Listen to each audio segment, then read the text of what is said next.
El espectro.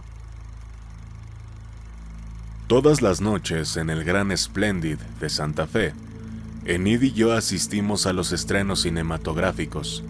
Ni borrascas ni noches de hielo nos han impedido introducirnos a las 10 en punto en la tibia penumbra del teatro. Allí, desde uno u otro palco, seguimos las historias del film con un mutismo y un interés tales que podrían llamar sobre nosotros la atención, de ser otras las circunstancias en que actuamos. Desde uno u otro palco, he dicho, pues su ubicación nos es indiferente, y aunque la misma localidad llegue a faltarnos alguna noche por estar el Splendid en pleno, nos instalamos, mudos y atentos siempre a la representación, en un palco cualquiera ya ocupado. No estorbamos, creo, o por lo menos de un modo sensible. Desde el fondo del palco, o entre la chica del antepecho y el novio adherido a su nuca, Enid y yo, aparte del mundo que nos rodea, somos todo ojos hacia la pantalla.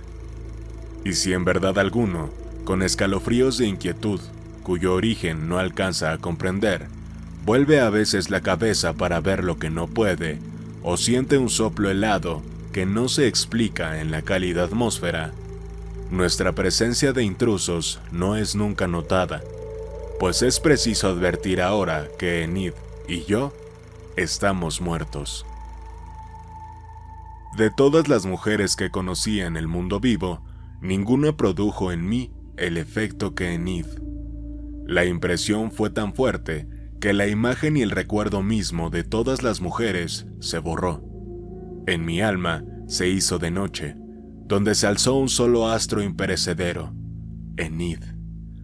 La sola posibilidad de que sus ojos llegaran a mirarme sin indiferencia deteníame bruscamente el corazón, y ante la idea de que alguna vez podía ser mía, la mandíbula me temblaba.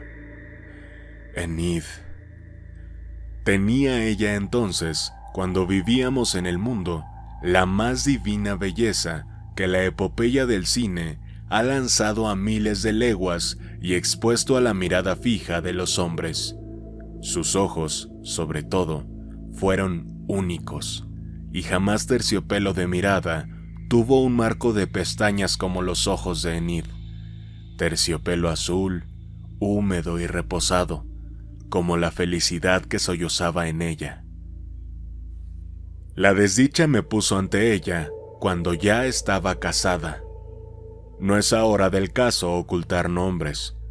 Todos recuerdan a Duncan Wyoming, el extraordinario actor que, comenzando su carrera al mismo tiempo que William Hurt, tuvo como este, y a la par de este, las mismas hondas virtudes de interpretación viril. Hurt ha dado al cine todo lo que podíamos esperar de él, y es un astro que cae.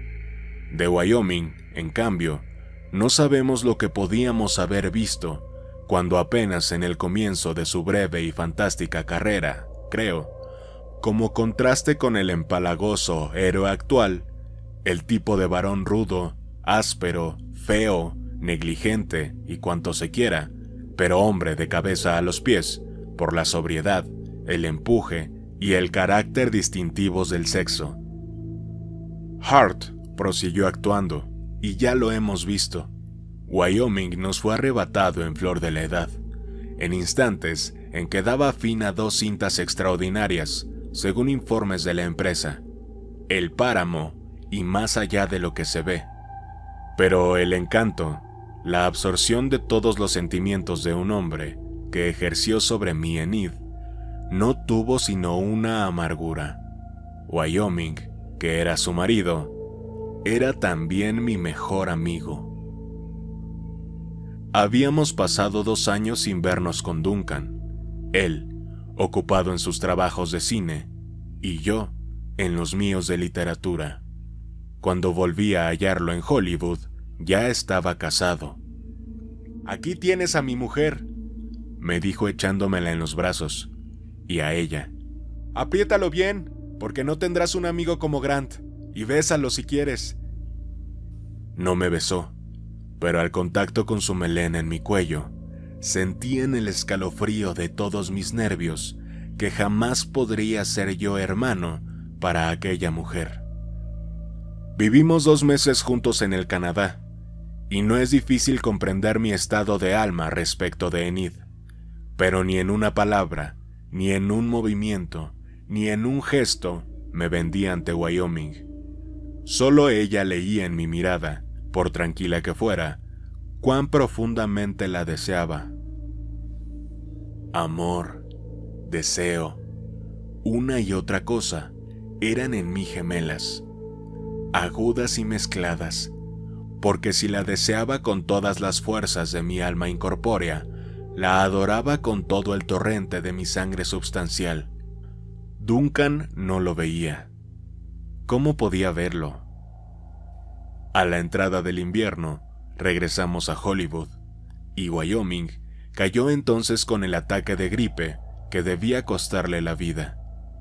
Dejaba a su viuda con fortuna y sin hijos, pero no estaba tranquilo por la soledad en que quedaba su mujer. No es la situación económica, me decía, sino el desamparo moral, y en este infierno del cine. En el momento de morir, bajándonos a su mujer y a mí hasta la almohada, y con voz ya difícil: confíate a Grant, Enid. Mientras lo tengas a él, no temas nada. Y tú, viejo amigo, vela por ella. Sé su hermano. No prometas. Ahora puedo ya pasar al otro lado. Nada de nuevo en el dolor de Enid y el mío. A los 7 días regresábamos al Canadá, a la misma choza estival que un mes antes nos había visto a los 3 cenar ante la carpa.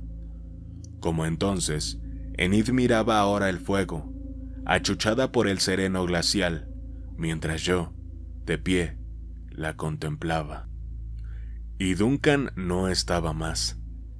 Debo decirlo, en la muerte de Wyoming, yo no vi sino la liberación de la terrible águila enjaulada en nuestro corazón, que es el deseo de una mujer a nuestro lado que no se puede tocar.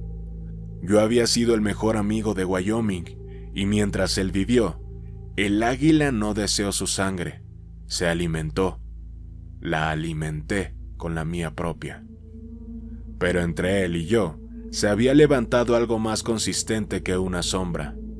Su mujer fue, mientras él vivió, y lo hubiera sido eternamente, intangible para mí. Pero él había muerto. No podía Wyoming exigirme el sacrificio de la vida en que él acababa de fracasar, y Enid era mi vida, mi porvenir, mi aliento y mi ansia de vivir, que nadie, ni Duncan, mi amigo íntimo, pero muerto, podía negarme. Vela por ella, sí, mas dándole lo que él le había restado al perder su turno, la adoración de una vida entera consagrada a ella. Durante 2 meses, a su lado, de día y de noche, velé por ella como un hermano, pero al tercero caí a sus pies. Enid me miró inmóvil, y seguramente subieron a su memoria los últimos instantes de Wyoming, porque me rechazó violentamente, pero yo no quité la cabeza de su falda. Te amo, Enid, le dije. Sin ti me muero. Tú, Guillermo, murmuró ella. Es horrible oírte decir esto. Todo lo que quieras, repliqué. Pero te amo inmensamente. Cállate, cállate.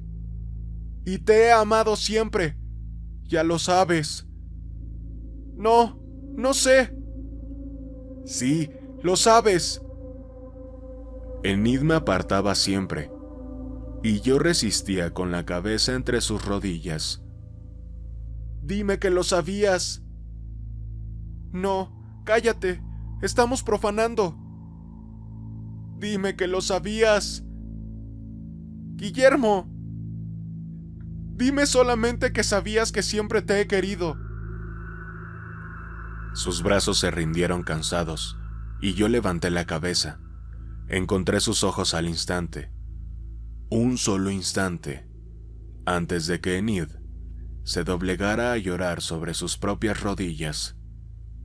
La dejé sola, y cuando 1 hora después volví a entrar, blanco de nieve, nadie hubiera sospechado, al ver nuestro simulado y tranquilo afecto de todos los días, que acabábamos de tender, hasta hacerla sangrar, las cuerdas de nuestros corazones. Porque en la alianza de Enid y Wyoming no había habido nunca amor. Faltóle siempre una llamarada de insensatez, extravío, injusticia, la llama de pasión que quema la moral entera de un hombre y abraza a la mujer en largos sollozos de fuego. Enid había querido a su esposo, nada más, y lo había querido, nada más que querido ante mí, que era la cálida sombra de su corazón, donde ardía lo que no le llegaba de Wyoming, y donde ella sabía iba a refugiarse todo lo que de ella no alcanzaba hasta él. La muerte luego, dejando hueco que yo debía llenar con el afecto de un hermano, a ella, Enid, que era mi sola sed de dicha en el inmenso mundo. A los 3 días de la escena que acabo de relatar, regresamos a Hollywood, y un mes más tarde se repetía exactamente la situación. Yo de nuevo a los pies de Enid, con la cabeza en sus rodillas, y ella queriendo evitarlo. Te amo cada día más, Enid. Guillermo, dime que algún día me querrás. No. Dime solamente que estás convencida de cuánto te amo. No. Dímelo. Déjame. ¿No ves que me estás haciendo sufrir de un modo horrible? Y al sentirme temblar mudo sobre el altar de sus rodillas, bruscamente me levantó la cara entre las manos. Pero déjame, te digo, déjame. ¿No ves que también te quiero con toda el alma y que estamos cometiendo un crimen? 4 meses justos, 120 días transcurridos apenas desde la muerte del hombre que ella amó, del amigo que me había interpuesto como un velo protector entre su mujer y un nuevo amor. Abrevio, tan hondo y compenetrado fue el nuestro, que aún hoy me pregunto con asombro qué finalidad absurda pudieron haber tenido nuestras vidas de no habernos encontrado por bajo de los brazos de Wyoming. Una noche estábamos en Nueva York. Me enteré que se pasaba por fin El Páramo, una de las 2 cintas de que he hablado, y cuyo estreno se esperaba con ansiedad. Yo también tenía el más vivo interés de verla, y se lo propuse a Enid. ¿Por qué no? Un largo rato nos miramos, una eternidad de silencio, durante el cual el recuerdo galopó hacia atrás entre derrumbamientos de nieve y caras agónicas, pero la mirada de Enid era la vida misma. Y presto entre el terciopelo húmedo de sus ojos y los míos, no me dio sino la dicha convulsiva de adorarnos, y nada más. Fuimos al Metropol, y desde la penumbra rojiza del palco vimos aparecer, enorme y con el rostro más blanco que la hora de morir, a Duncan, Wyoming. Sentí temblar bajo mi mano el brazo de Enid. Duncan. Sus mismos gestos eran aquellos, su misma sonrisa confiada era la de sus labios, era su misma enérgica figura la que se deslizaba adherida a la pantalla, y a 20 metros de él, era su misma mujer la que estaba bajo los dedos del amigo íntimo. Mientras la sala estuvo a oscuras, ni Enid ni yo pronunciamos una palabra, ni dejamos un instante de mirar. Largas lágrimas rodaban por sus mejillas, y me sonreía sin tratar de ocultarme sus lágrimas. «Sí, comprendo, amor mío», murmuré. con los labios sobre el extremo de sus pieles, que siendo un obscuro detalle de su traje, era asimismo toda su persona idolatrada. Comprendo, pero no nos rindamos, ¿sí? Así olvidaremos. Por toda respuesta, Enid, sonriéndome siempre, se recogió muda a mi cuello. A la noche siguiente volvimos. ¿Qué debíamos olvidar? La presencia del otro, vibrante en el haz de luz que lo transportaba a la pantalla palpitante de la vida, su inconsciencia de la situación, su confianza en la mujer y el amigo. Esto era precisamente a lo que debíamos acostumbrarnos.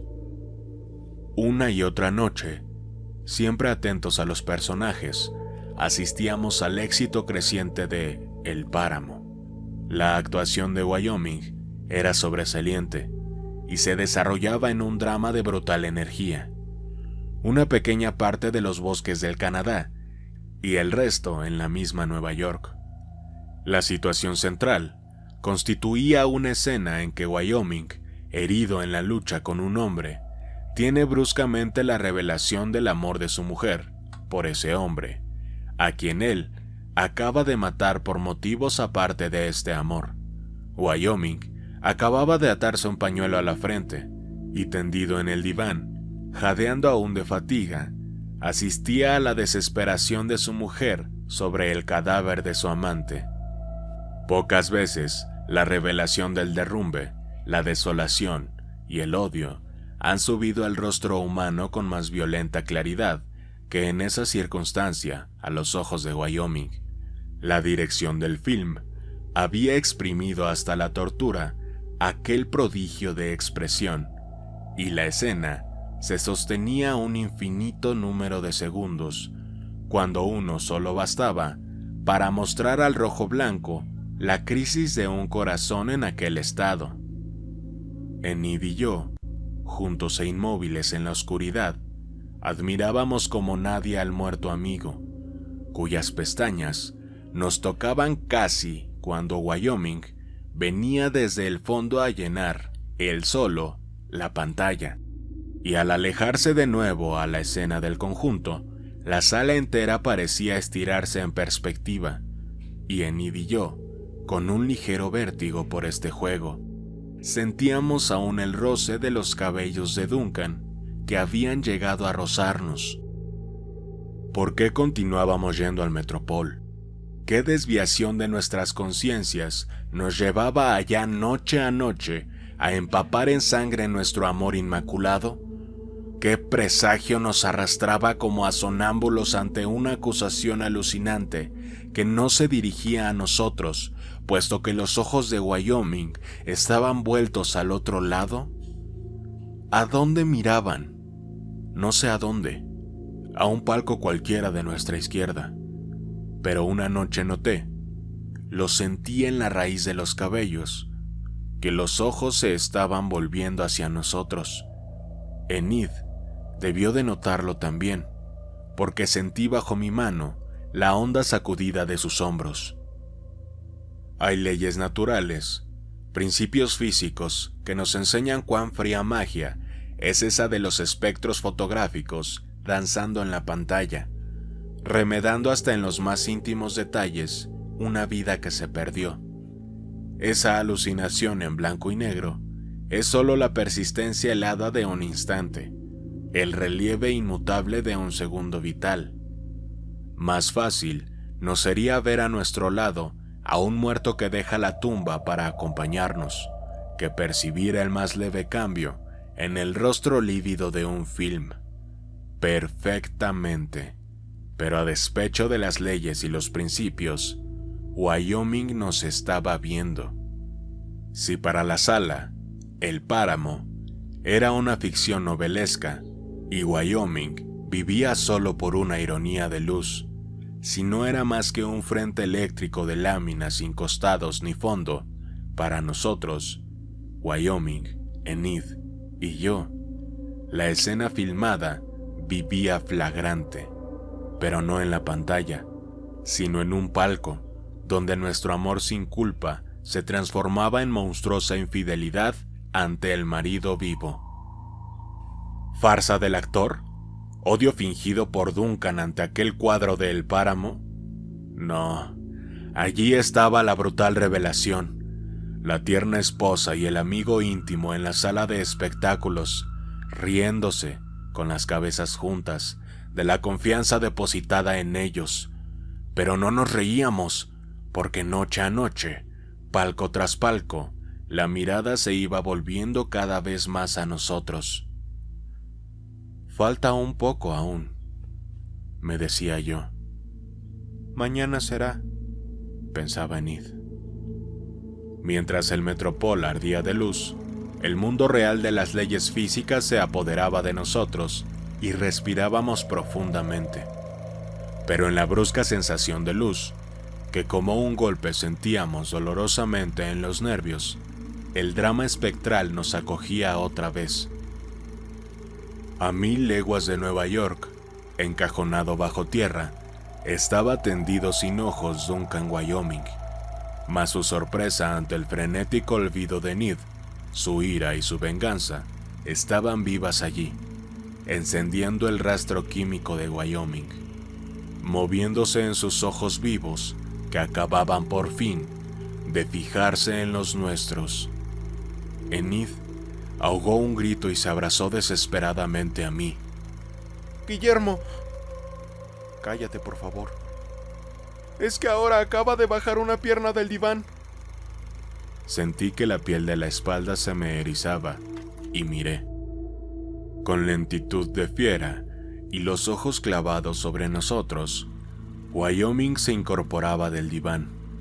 Enid y yo lo vimos levantarse, avanzar hacia nosotros desde el fondo de la escena, llegar al monstruoso primer plano. Un fulgor deslumbrante nos cegó, a tiempo que Enid lanzaba un grito. La cinta acababa de quemarse, mas, en la sala iluminada, las cabezas todas estaban vueltas hacia nosotros. Algunos se incorporaron en el asiento a ver lo que pasaba. La señora está enferma. Parece una muerta, dijo alguno en la platea. Más muerto parece él, agregó otro. ¿Qué más? Nada, sino que en todo el día siguiente, Enid y yo no nos vimos.